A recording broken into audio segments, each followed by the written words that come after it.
একজন রাজনৈতিক বক্তা পেল, একজন রাজনীতির কবি পেল, কিন্তু কখনো ভেবে দেখেছেন তার সন্তান, 2 বছরের ফুটফুটে সন্তান কি হারালো? তার জীবনে আর কোনোদিন সে বাবা বলে রাখতে পারবে না। আমার এই বিষয়ে উপলব্ধি খুব বেশি। আপনারা আমাকে অভিনেতা, কবি এই হিসেবে চেনেন। আমি একজন শহীদ বুদ্ধিজীবীর সন্তান। 71-এ আমার বাবাকে যখন ধরে নিয়ে যাওয়া হয় তখন আমার বয়স 5। আর হাদির সন্তান তো বুঝেই না বাবা কি।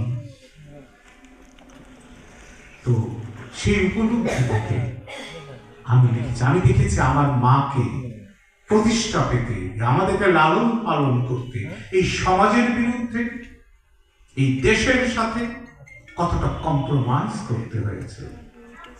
আজকে আমরা দাঁড়িয়ে কথা বলতে পেরেছি। সেলুট আমার মাকে, সেলুট আপনার মাকে।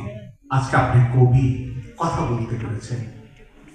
আপনার মা যদি আপনাকে সাহায্য করতে না করতো তাহলে আপনি এই পর্যন্ত আসতে পারতেন না।